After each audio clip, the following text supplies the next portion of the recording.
The girl who accused me of raping her apologized 2 years later. Original post. I was at a party the other night and I got drunk. One of my female best friend's friends was there. While she was there, she got really drunk. Really drunk. To the point that she passed out and vomited on me while I was trying to take care of her. At some point, though, I left her with some friends to go drink some more because I was still sad about other things and needed a break. Eventually, the party ended and everyone was leaving. Even in my drunk state, I noticed she was going home alone using a taxi app, and nobody was going with her. I decided it would be safer if someone, even if they were drunk, came along to accompany her. I intended to book my own taxi to get back home myself.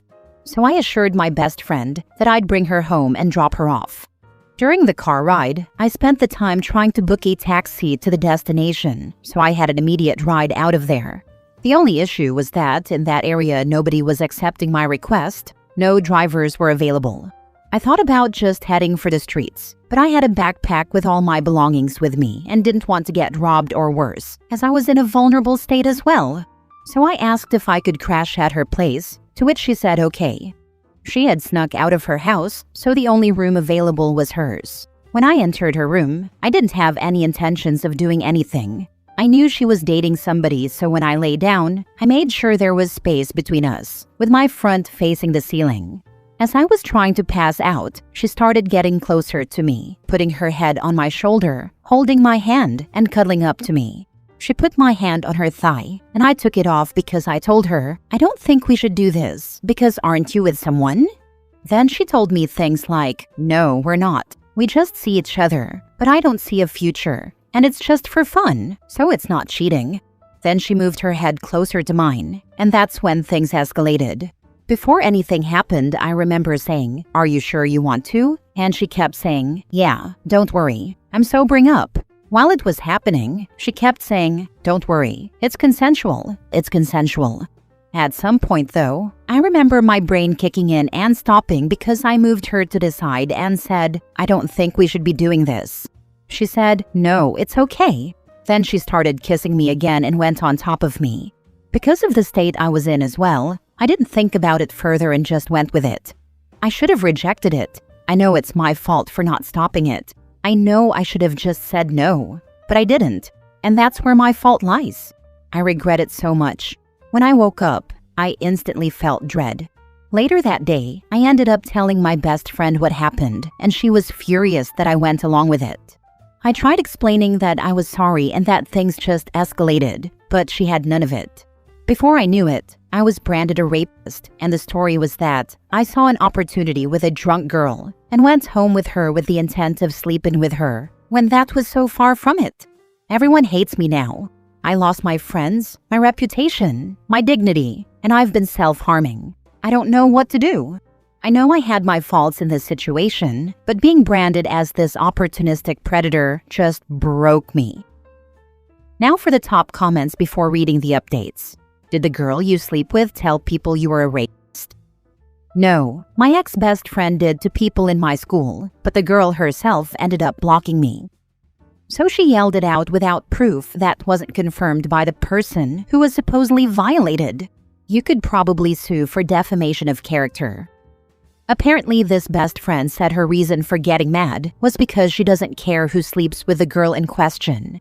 The girl just has a habit of doing things while drunk and regretting them later and staying quiet about it, which is why I feel so crappy and why I should have said no. But in the heat of it all, I didn't. The fact that I'm being called a predator for this is tearing me apart. She even said there's no way I could have been drunk because I took care of the girl and volunteered to bring her home. When in reality, after I left the room at the party I mentioned, I was blacking out myself on the floor. Then gets angry at the girl for having this horrible habit and not learning from it. Yeah, you should have said no, but if you are both drunk, then neither of you can fully consent, and neither of you is fully to blame.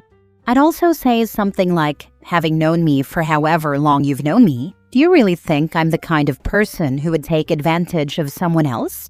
If you do, then you never were my friend at all. People can be drunk and still a little lucid. You just don't have to be blackout drunk like the girl apparently was. Thanks, man. I could use that. I'm just scared of how people will think. And that's the thing. My best friend's argument against me is that I wasn't drunk and that I was sober because I helped her out and volunteered to bring her home. Edit/mini update regarding the taxi situation. Okay, just so it's clear, my plan was to drop her off with a taxi that she paid for and then book a motorcycle taxi service, which is cheaper than a regular taxi in my country. The reason I didn't use the taxi that brought us there was 1. I genuinely just didn't think to ask. 2. I couldn't afford a trip back, unless it was with that motorcycle service, which usually works where I'm from. 3. Usually the app gets instant bookings once one ride ends, so even if I asked, it probably wouldn't have mattered. So the update. I think it's GG's, guys. Apparently the girl said when she woke up, she didn't remember anything, and she unfollowed all the people from my school because she didn't want to be known for that. My friends don't want to hear anything I have to say. They see me as a disgusting hypocrite. I think it's over. Now for the second update 2 years later. I've been wanting to let this out for a while, so here it goes. Around 2 years ago, I made a post. In essence, this girl and I were both drunk. I tried helping her get home safely after a party and ended up staying in her room because I couldn't find a ride. I'm from Southeast Asia and we have motorcycle taxi apps.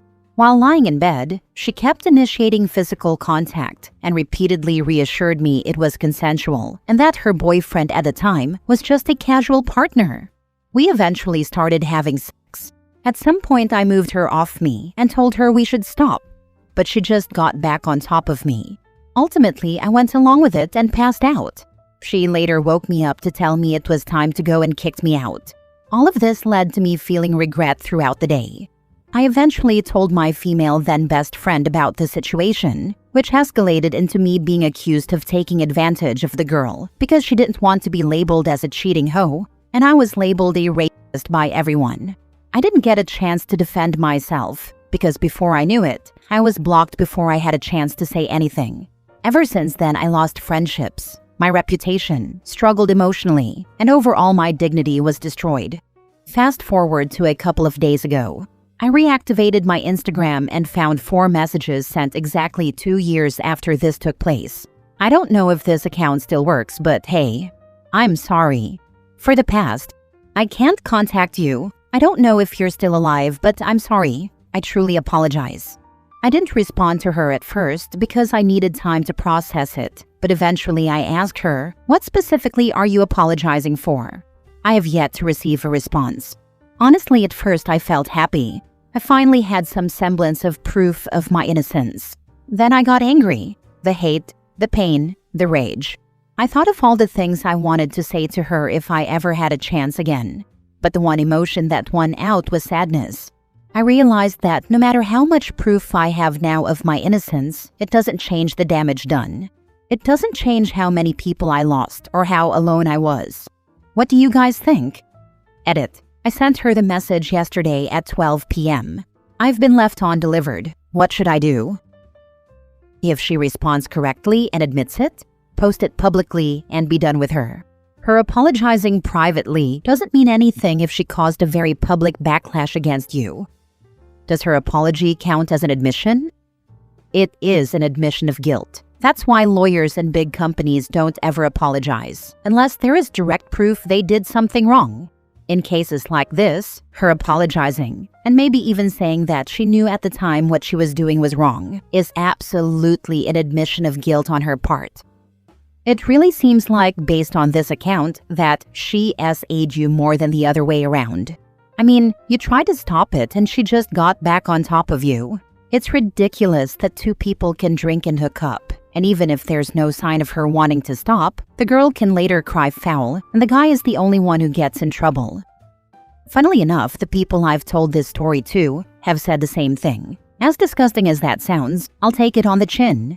I just wish she didn't have to spread things about me. Never forgive and never forget. I usually keep my Instagram deactivated, but I've left it activated in case she responds. Should I even be expecting a response? I think she is apologizing only because of the terrible guilt she feels. Maybe she seeks forgiveness so she can heal from the regret of having done something so terrible. But you have been through more than enough already. Take the apology and stay silent. Let this haunt her for the rest of her life. You should not engage with her at all, and do not give her access to any information about you, your life, your emotional state, or how you were affected by her lies. Do not even trust that this is a sincere apology. You don't even know what she is apologizing for. She was super vague because she knows better than to admit to perpetrating a crime against you. Don't assume this is real. For all you know, she may have an ulterior motive, trying to get you to admit to something she can use to support her earlier lies. Do not discuss that night with her, or any details of the events that happened. Do not give her any ammunition that could ever be used against you. Even innocent remarks can be twisted. Keep copies of her messages. Try to get on with your life with your head held high. You did nothing wrong. You may also want to call a criminal defense lawyer to seek advice about interacting with her. There is a lot that could go wrong for you by engaging with her. Next story. I've had enough and I walked out on my fiancé. Just need to get this off my chest. My partner and I have been together for 10 years, with several children, ups and downs, the usual. I'll admit that I'm not perfect and never will be, but I have tried to change my mentality so that I can deal with things like a mature adult. Over the years, she has gone on nights out with her friends. Nothing unusual there. She'll tell me where she's going, that she's only going for a couple of drinks, and that she'll be home at a particular time. Except that that has very rarely ever happened. She'll start messaging me up to a point, usually around 8:30 p.m. or so, and from then on, it's radio silence until she comes home. The earliest she has come home was about 3:30 a.m., and over the years, it's gotten later and later until 6 o'clock or 6:30 became the usual time. After each of these occurrences, and when she wakes up in the morning, we'd argue about it. My issue was that I never know if she's safe or not, and if she is planning on staying out later, then she should just let me know so I can get some sleep. She would always give me a BS answer and promise to change and not do it next time. This happens about 4 to 5 times a year and has been going on for almost our whole relationship now. It happened again this week, except she never came home at 6 o'clock, or 7 o'clock, or 9 o'clock when my shift started. Absolutely no word from her. I reported her missing. Then, out of the blue, 12:30 rolls around and she makes contact. Great, she's alive and not in a ditch somewhere. She says she's ringing a taxi and will be home soon, that she's only 20 minutes away. She walks through the front door at 3:30 p.m., goes straight upstairs to get changed. I see the red flags waving, and I cannot deal with any more of her BS excuses. So I leave. 10 years of our lives wasted. I don't want to fix things. I'm not after advice. I don't want judgment. I just don't want to hold on to this anymore. It's too heavy. Do a DNA check on the kids. And an STD check on yourself. I had almost the exact situation with my ex-husband. He would tell me he'd be home before midnight, and that he was just going for a couple of drinks. Midnight would roll around and he wouldn't be home, so I'd try contacting him and hear nothing. Then he'd get home between 4 to 6 a.m. and tell me I had no right to be angry at him, that I should trust him more, and that him taking time out of his night to check in with me was unnecessary and would bring down his night. This went on for the entirety of our 10-year relationship. Towards the end of our marriage, I found out he had cheated on me a couple of times. I have no idea if it was happening regularly on those nights out, but by that time, I had just had enough and honestly didn't want to know. Leaving is hard, but it is worth it. I did a lot of therapy and was able to work through it all, although I still have some trust issues, but my new partner is very understanding of it all. He doesn't go out too much, but when he does, he always checks in with me and keeps me updated on his plans and how he's doing. I thought he was doing it just because of my trauma, but he has shown me it's what you do when you know you have a loved one waiting at home. And I know he does it, not because he feels he has to, but because he knows it will make me feel better and wants me to be comfortable. You deserve a partner who is respectful of you. Wanting her to check in while she's out is not an unreasonable request, especially if you are at home looking after your kids. I suggest going and getting an STD test as well. While you might feel okay, some of these things can lurk in the background unnoticed for years. I wish you all the best moving forward. Last story. I learned the full truth about my cousin's divorce, and my mom's reaction completely shattered me. I'm 23 female, and my mom has been low contact with her oldest sister for years, around 2 to 3 years. They barely speak, so our families aren't close anymore. Recently, my mom attended a celebration and ran into her niece, who is my cousin, the daughter of that sister. For context, my cousin is very well off and independent. She owns a finance-related business, lives comfortably in a villa, travels abroad regularly, and changes cars often, and her kids go to good schools. She's not someone who depends on a man to survive. That's when my mom found out what really happened in my cousin's marriage. And honestly, it's worse than I imagined. My cousin's husband was having an affair with one woman, but it wasn't some distant or secret situation. He brought his mistress into their home. She was physically present in my cousin's space, her safe place, without her ever realizing what was happening. The scariest part, there were no obvious signs. Her husband was always by her side, attentive and involved. His phone was never hidden since he was always open, with no secrecy or suspicious behavior. He played the role of a devoted husband so well that my cousin never suspected anything, not once. At one point, they even traveled abroad, and he brought the mistress on the same plane. My cousin had no idea. Imagine sitting on a flight, trusting your partner completely, while the person he's cheating with is literally there too. Everything only came out because the mistress's husband happened to be a private investigator. When he became suspicious, he gathered concrete evidence, messages, movements, proof. The situation escalated so far that the police got involved, since cheating in marriage is considered a crime in my country, and if you get caught, you can be arrested and even go to jail. This wasn't speculation or hearsay. When my cousin found out, she acted immediately. She filed for divorce without hesitation. No public drama, no bargaining, no, let's try again. She chose dignity and walked away. Period. And this is where something inside me broke. Instead of supporting her, my mom's reaction was basically, she shouldn't have divorced him so quickly. Men make mistakes. She already has kids. She should reconsider. I was stunned. This is the same woman who raised me on independence and self-respect. The same woman who told me my entire life to never tolerate disrespect, to never depend on a man, and to always choose myself. Yet when a woman does exactly that, after extreme betrayal, psychological manipulation, and public humiliation, my mom thinks she should go back? It made me realize something deeply unsettling. If this had been me, she would have told me the same thing. All those values suddenly feel conditional, like they only apply until a woman is married, has children, or has too much to lose.